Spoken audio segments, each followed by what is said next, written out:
So hi everyone, it's Dave here from the WebStorm team. If you are working on projects, you're likely going to need some version control. Let's be honest though, just thinking about version control can unlock a new fear. Okay, let's put those new fears to rest once and for all and check out how WebStorm provides you with some magic that'll make you a Git wizard in no time. So if you're working with an existing repository, it couldn't be much easier to get started. If it's a repository that's hosted on GitHub or GitLab, you can simply log into it. To clone your remote repository, all you need to do is drop the URL of it and you can clone it to a local directory to work on. But say you're starting from scratch and the project isn't set up yet with version control. How would you even begin? Well, the first thing to do is create a repository.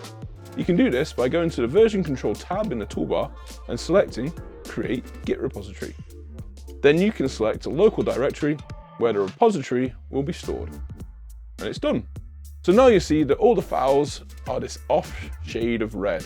This indicates that they are unversioned, meaning that these files exist locally on your machine, but have not been added to the repository or staged for tracking. In general, the colors of the files are kind of self-explanatory. Green is something that is added, dark red, there is a conflict, gray is deleted, blue has some changes, yellowy, green is ignored, and purple is merged. Similarly, when you make changes to the files themselves, you can track what they have changed in the color markers in the gutter.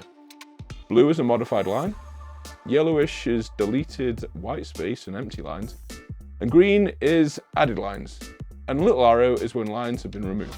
It can be important to make sure that everything is up to date before you start. In WebStorm, this couldn't be easier. You can click the branch and select Update Project. You can either merge the incoming changes to the current branch or rebase the current branch on top of those changes. All the commands are run for you. Okay, so now we want to make some changes.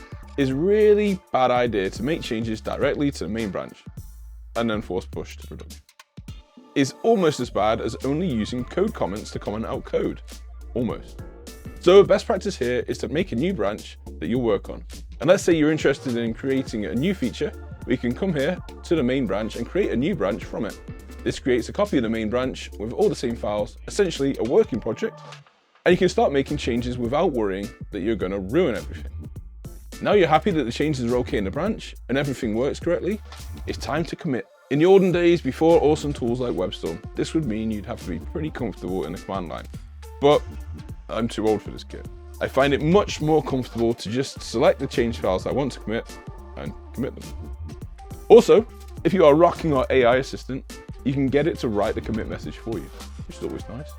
If you want to include certain changes to a commit, you can select the specific files or changes in the commit tool window. There's also the option to keep different changes in different change lists and commit them separately.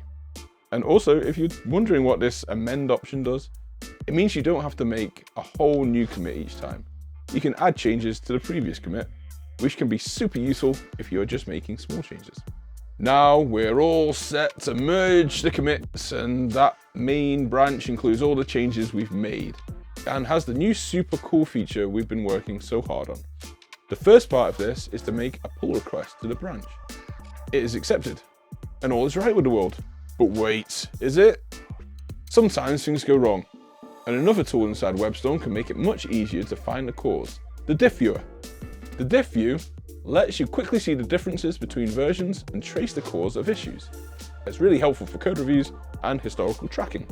And finally, another layer of built-in help you get from the IDE is its ability to detect merge conflicts. Problems can arise when other members of your team commit changes to a file you are currently working on when merging, rebasing, unslashing changes, applying a patch, or cherry picking.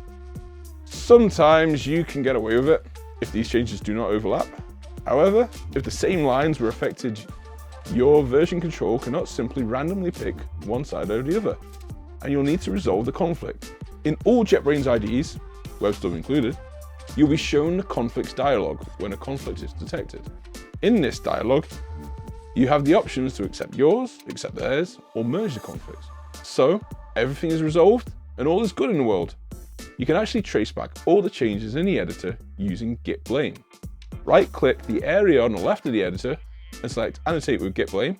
You'll see the changes that were made with details on who did what and when. You can hover over the author's name and get more information. or click it to access the list of commits. There's actually a lot of information at your fingertips about the project, the changes and commits made, the branches and merges, and basically everything you need to know about version control in the Git tool window. You can see the Git log and check through the changes easily. Search review history is all there for you to look through. And that's all for today. We've actually really only just scratched the surface of Git integration in WebStorm and other JetBrains IDEs. To learn more about Git integration and how it can simplify your workflow and save you time, please check out our documentation. There'll be a link in the description. And as always, we hope that this video has been useful. Please like and subscribe for more of this kind of content. And if you are looking for other ways to maximize your productivity with WebStorm, check out this video on shortcuts and productivity tips.